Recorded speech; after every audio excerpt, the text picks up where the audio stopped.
പാലക്കാട് കടുക്കാംകുന്നം സർക്കാർ LP സ്കൂളിലെ ceiling പൊട്ടിവീണു. സ്കൂളിലെ 2ാം ക്ലാസ്സിലെ പ്ലാസ്റ്റിക് ഷീറ്റ് കൊണ്ട് നിർമ്മിച്ച സീലിംഗ് ആണ് പൊട്ടിവീണത്. ഞായറാഴ്ച രാത്രിയിലായിരുന്നു സംഭവം. സീലിംഗ് മാറ്റി സ്ഥാപിക്കണമെന്ന പഞ്ചായത്തിൽ അപേക്ഷ നൽകിയിരുന്നതായി സ്കൂൾ അധികൃതർ പറയുന്നു.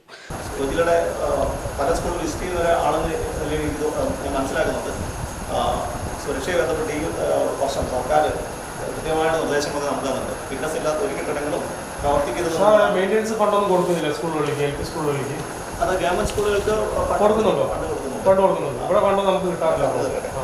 അപ്പോൾ ഇതിന് ഫിറ്റ്നസ് കിട്ടിയ കെട്ടിടമാണ് ഏരിയ നമുക്ക് കുറ്റപ്പെടുത്താൻ പറ്റില്ല. ഉടൻ തന്നെ മുഴുവൻ സീലിംഗും മാറ്റുമെന്ന് പഞ്ചായത്ത് അധികൃതർ അറിയിക്കുകയും ചെയ്തു. ക്ലാസ്സിൽ കുട്ടികളില്ലാത്തതിനാൽ വൻ അപകടമൊഴിവായെന്ന് ജനപ്രതിനിധികളും നാട്ടുകാരും പ്രതികരിച്ചു.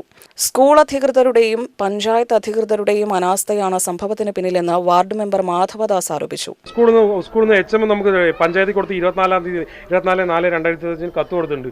ഇവിടെ ഇത്രയും പ്രശ്നങ്ങളുണ്ട്, ഓട് പൊട്ടിയിട്ടുണ്ട്, സീലിംഗ് വീണുണ്ട്, കുട്ടികൾക്ക് അപകടമാണെന്ന് പറഞ്ഞിട്ട് കൊടുത്തിട്ടുണ്ട്.